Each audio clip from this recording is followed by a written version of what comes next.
So hey everyone, we are going to start lesson number 3rd, Lata Mangeshkar, the Melody Queen. So before starting the particular chapter, there's a warm-up activity. Have you ever heard any song sung by Lata? So this is a question of a particular chapter कि क्या कभी आपने लता जी का कोई song सुना है जो उन्होंने गाया हो? तो मेरे ख्याल से सबने सुना होगा. What do you like about her voice? आपको उनकी वॉइस में क्या अच्छा लगता है? ए मेरे वतन के लोगों, ज़रा आँख में भर लो पानी, जो शहीद हुए हैं उनकी ज़रा याद करो कुर्बानी. So the lesson start from these lines and this is a very famous patriotic song sung by Lata Mangeshkar ji. आप सबको पता है ये सॉन्ग लता मंगेशकर जी ने गाया था. So let's start the chapter. Tears roll down unchecked. लगातार आंसू बह रहे थे लोगों के वहाँ पे. And Nehru wept like a child to hear the patriotic song. As you all know, Nehru ji is Jawaharlal Nehru, the first prime minister of India. तो उस समय वहाँ पे जब इन्होंने ए मेरे वतन के लोगों गाया लता मंगेशकर जी ने, उस समय वहाँ जवाहरलाल नेहरू जी वहाँ पर रोने लगे थे. It was soon after the Chinese aggression in 1962. ये तब की बात है जब चाइनीज़ का अटैक हुआ था 1962 में. चाइनीज़ का एग्रेशन हुआ था, उसके बाद की बात है जब लता मंगेशकर जी ने गाना गाया था आर्मी को मोटिवेट करने के लिए, इंडियन आर्मी को. लता's song immortalized the heroic deeds of our soldiers who sacrificed their lives for the country. Immortalise means होता है अमर कर देना. लता जी के सॉन्ग ने क्या कर दिया था? अमर कर दिया था. किसको अमर कर दिया था? Heroic deeds of our soldiers, हमारे सोल्जर्स के हेरोइक डीड्स को यानी करेजियस वर्क को अमर कर दिया था.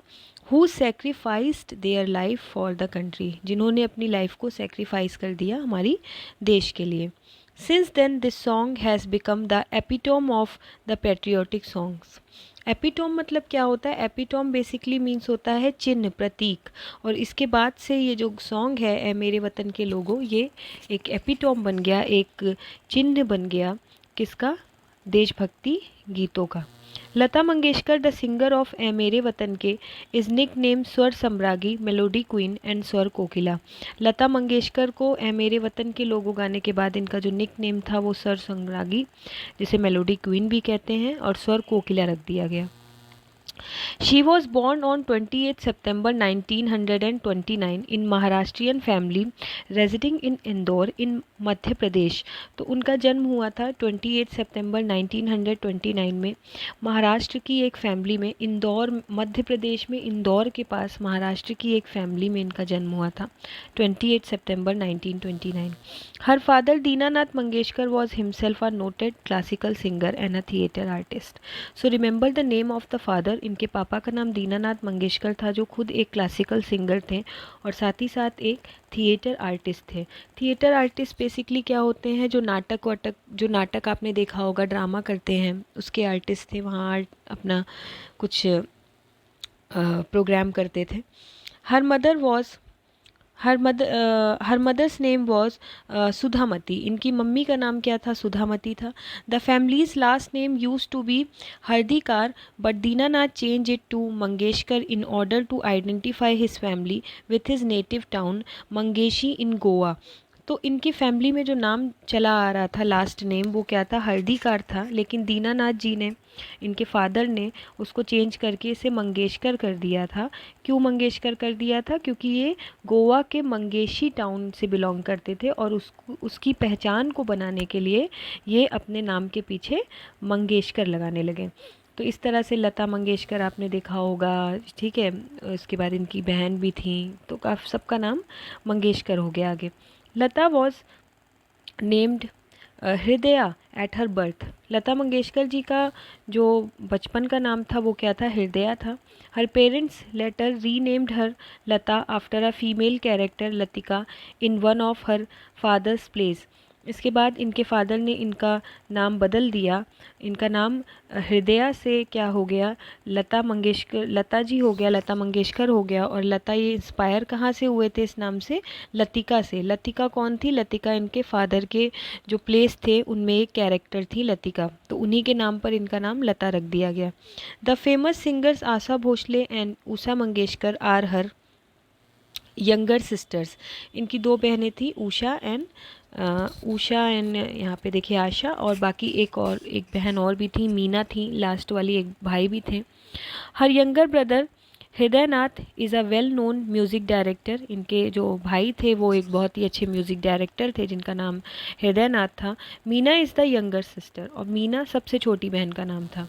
Mangeshkar has won several awards and honors including Padma Bhushan, Padma Vibhushan, Dada Saheb Phalke award, Maharashtra Bhushan award. तो ये these are the awards, these are the achievements that was gain by Lata Mangeshkar ji. आप देख सकते हो उन्हें कितने सारे अवार्ड्स मिले उनके सिंगिंग कैरियर में। पद्म भूषण, पद्म विभूषण, दादा साहब फाल्के अवार्ड उनको मिला, महाराष्ट्र भूषण अवार्ड मिला, इसके साथ ही साथ NTR नेशनल अवार्ड मिला, और इसके साथ ही साथ 3 नेशनल अवार्ड्स इनको मिले। 12 Bengal film journalist association award भी इनको मिला, and Filmfare best female playback singer award, ये सारे अवार्ड इनको मिले। In 1969, she made the unusual gesture of giving up the Filmfare Best Film Female Playback Singer Award in order to promote fresh talent। देखिए 1969 में क्या हुआ, इन्होंने क्या किया, she made the unusual gesture, इन्होंने बहुत ही अजीब एक जेस्चर किया। क्या किया इन्होंने कि इन्होंने एक अवार्ड को क्या किया, छोड़ दिया। क्या, कौन सा अवार्ड इन्होंने छोड़ दिया था, ये क्वेश्चन आ सकता है। Film fair best female playback singer award इन्होंने छोड़ दिया था, और क्यों छोड़ा था, प्रमोट करने के लिए, फ्रेश टैलेंट को प्रमोट करने के लिए ये एक अपना अवार्ड छोड़ देती हैं। She was later awarded film fair life time achievement award in 1993। 1993 में इन्हें film fair life time achievement award मिला। She has also won the highest civilian award of the country, Bharat Ratna. So remember this particular fact कि हमारे देश में जो सबसे important highest civilian award है उसको हम क्या कहते हैं, भारत रत्न, जो कि इनको 2001 में मिला।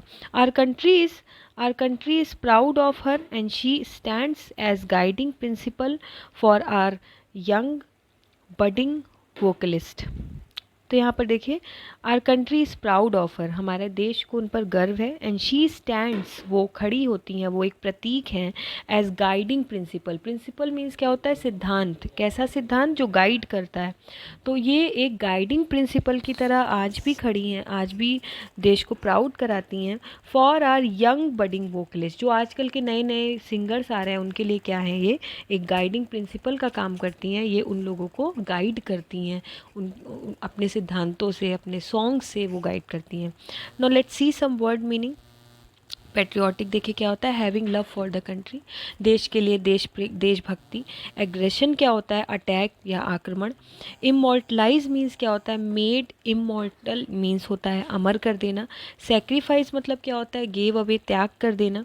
एपिटोम मतलब क्या होता है, एम्बॉडीमेंट, इसका मतलब क्या होता है, प्रतीक किसी चीज़ का।